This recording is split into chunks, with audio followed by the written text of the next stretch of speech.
Hoofnuus vanaand, 300 burgers van Ghana word na hulle land van herkoms gerepatrieer. Hommeltuigvlieëniers neem deel aan die hommeltuigspele in Oekraïne. En die Ethiopiër Mohamed Essa kraai koning by die Kaapstad Marathon.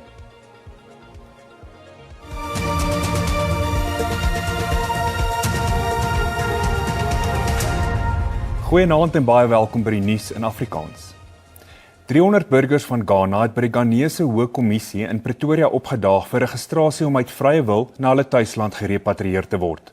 Dit volg na toenemende spanning tussen Suid-Afrikaners en ongedokumenteerde buitelanders in die land. Die minister van internasionale betrekkinge en samewerking, Ronald Lamola, het intussen gesê immigrasie kan slegs plaasvind indien dit wettig geskied.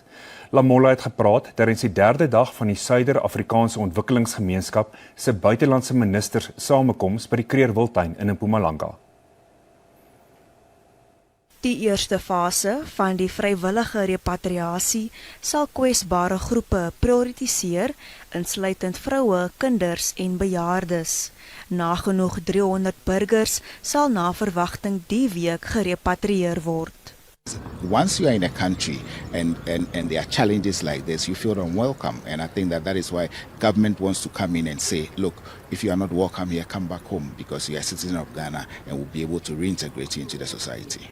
Honderde burgers van Ghana sê hulle voel nie meer veilig in Suid-Afrika nie. I don't have confidence in the safety of my environment because there have been 3 incidents where I have been attacked. And I had to come to the embassy to seek shelter. I have to come to the High Commission to seek shelter, which I've already explained. The first one was on the 1st May in Joburg, where I had to run because I was going to eat our local food. The second time was closer to the Jabulani Mall. The third time was in Middledens. And I cannot sit and wait till it's more dangerous. 'n 58-jarige Ghanese burger wat vir meer as 2 dekades in die land woon, sê Afrika eenheid moet belangrik bly te midde van die voortsleepende spanning. I decided to go because they say we must go to our country and face our country. So I'm going to help people to face the country. Intussen sê die minister van internasionale betrekkinge en samewerking, Ronald Lamola, ekonomiese druk en mededinging vir geleenthede het die haat teenoor migrante tot gevolg. We also agree that we are dealing with an economic challenge. And if we are dealing with an economic challenge, we need special economic zones across even closer to our borders. Already in South Africa we've got one in Komazi, which can be a cross-border economic zone between South Africa and Mozambique and Eswatini, given its location. Lamola meen ook dat ekonomiese ontwikkeling in die SAOG-streek verbeter moet word, sodat ekonomiese migrasie om oorlewing en werksgeleenthede minder kan word. 'n Suid-Afrikaanse polisiekaptein wat aan die Forensiese Wetenskapslaboratorium verbonde is in hegtenis geneem op aanklagte van dwarsboming van die gereg. Die verdagte is Vrydag by sy woning in Pretoria in hegtenis geneem. 'n Ondersoek het hom verbind met beweringe van inmenging in verskeie hoë profiel moordsake, asook getuienis wat voor die Madlanga Kommissie van ondersoek gelewer is. Die verdagte sal môre in die Pretoria Landdroshof verskyn. During the operation, the team seized several items belonging to the state, including ballistics reports, several rounds of ammunition, and other evidential material relevant to investigations. The suspect is expected to appear before the Pretoria Magistrate Court on Monday.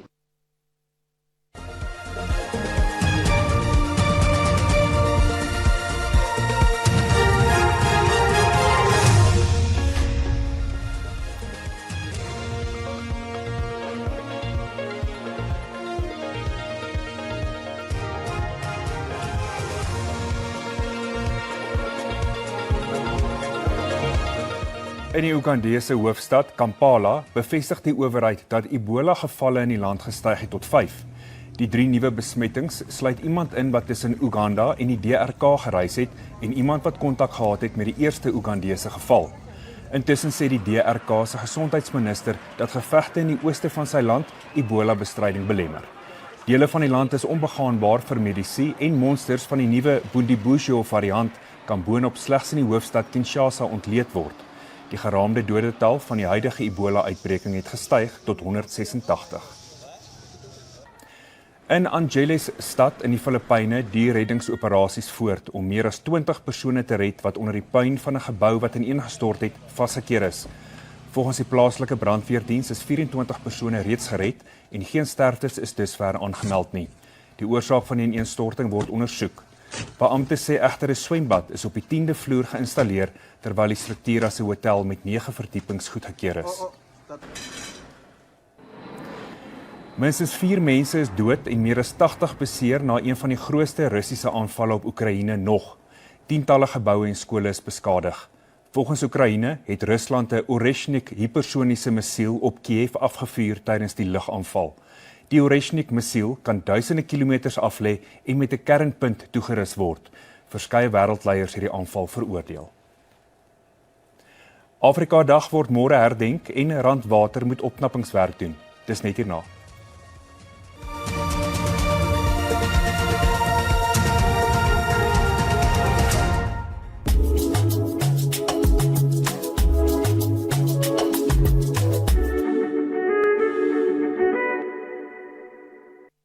Suid-Afrika vier môre Afrika Dag. Op die dag word die stigting van die Organisasie vir Afrika Eenheid in 1963, nou bekend as die Afrika Unie, herdenk. Afrika Dag skep bewustheid om eenheid, bevryding en samewerking oor die hele vasteland te bevorder. Meer as 60 jaar later is dit egter nie duidelik of daardie ideale steeds by die jeug aanklank vind nie.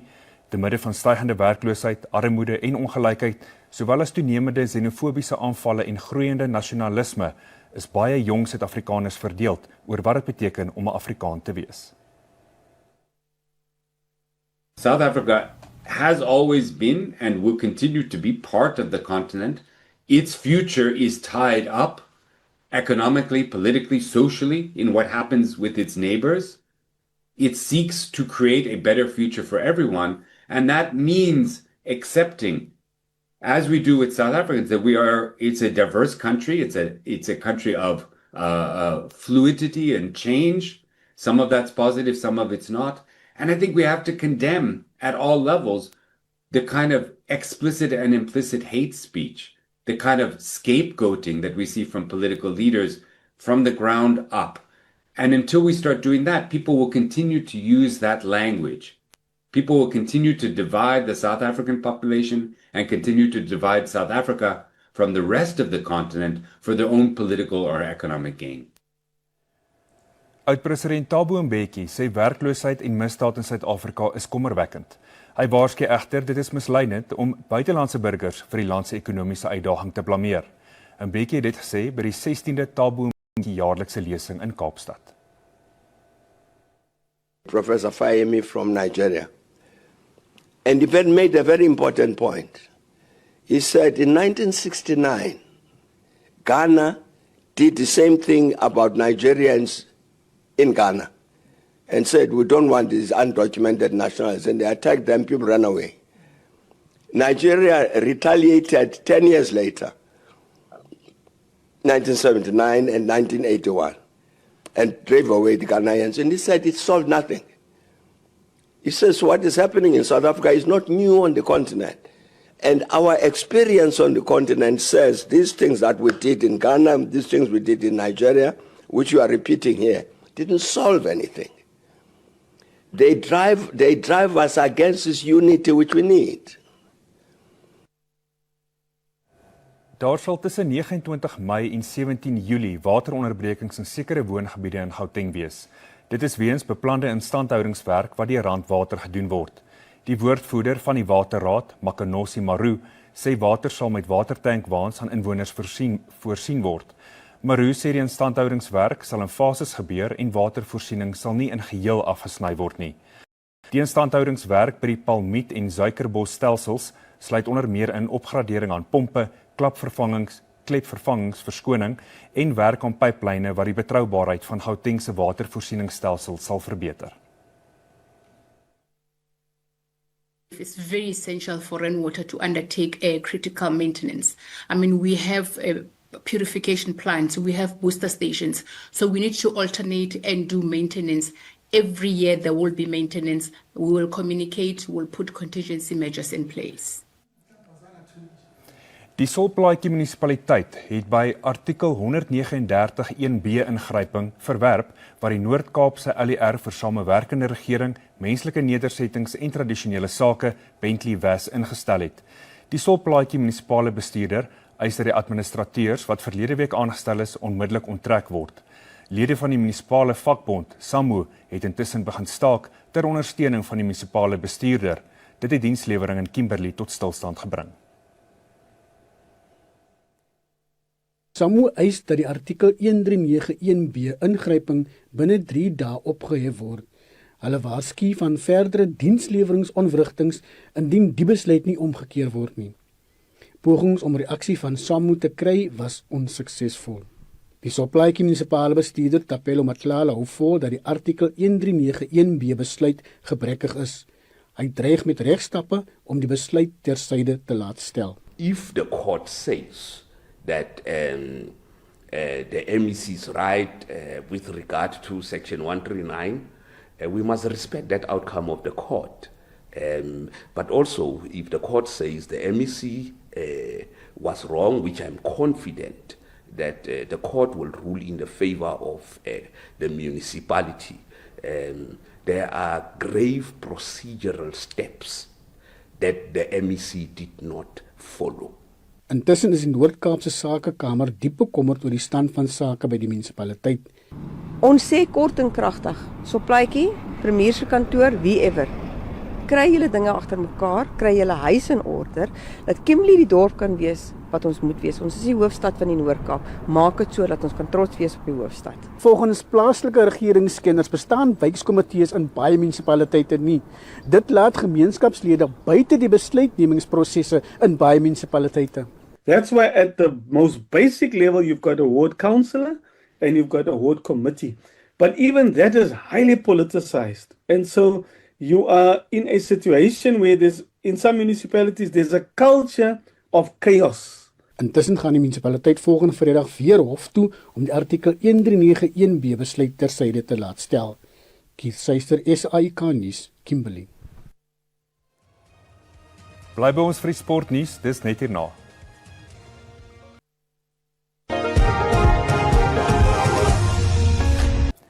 Iran se sokkerspan sal gedurende die FIFA Wêreldbeker in die Meksikaanse stad Tijuana gebaseer wees. Dit volg nadat die internasionale sokkerfederasie, FIFA, die land se versoek goedgekeur het om die oefenkamp van Arizona te verskuif. Die Wêreldbeker vind aanstaande maand in die VSA, Kanada en Mexiko plaas. Die president van Iran se sokkerfederasie, Mehdi Taj, het op sosiale media aangekondig dat die skuif visumverwante komplikasies sal help voorkom en die span sal ook direk na Mexiko kan reis aan boord van Iran Air vlugte. Wat hul toernooiskedule betref, sal Iran hul eerste 2 groep G wedstryde in Los Angeles speel, waarna hulle op 26 Junie met Egipte in Seattle sal kragte meet. Intussen het die Demokratiese Republiek die Kongo aangedui dat hulle nie van plan is om hul voorbereidings vir die Wêreldbeker te verander nie. Dit ondanks 'n waarskuwing van die Verenigde State van Amerika dat die span hulle vir 21 dae moet afsonder voordat hulle in die land aankom. Die Withuise Wêreldbeker taakmag sê die spelers moet hulle afsonder waar hulle in België oefen. Anders loop hulle die risiko om toegang geweier te word. Dit volg na die Ebola-uitbreking in DRK. Die span speel op 17 Junie in groep K teen Portugal. En ten slotte, te midde van vernietiging en swaar kry is oorlog dikwels die geboorteplek van nuwe tegnologie. En soms gebruik 'n land die slegte geluk om so behendig te word met nuwe tegnologie dat hy selfs 'n spele hou om te sien wie die beste van die beste is.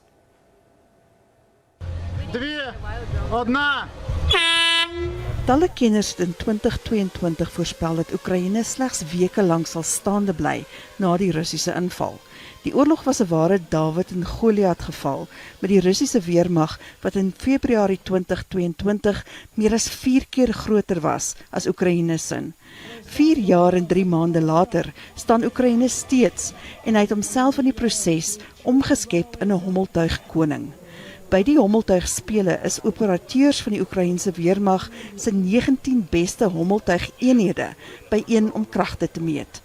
Daar is ook hommeltuigvervaardigers by die saamtrek om nuwe tegnologie te vertoon. Hy sê dat al die deelnemers direk van die frontlinie afgekom het vir die spele.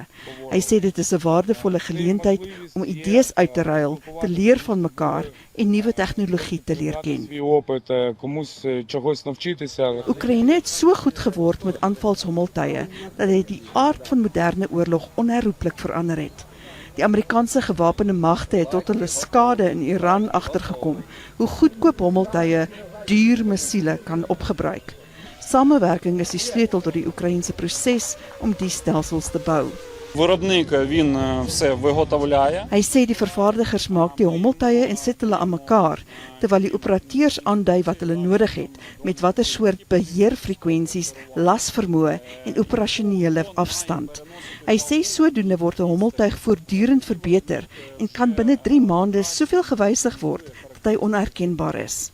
Wenners kry benewens die reg om te spog elk 3 Vampire hommeltuie met batterye en bedryfstelsels.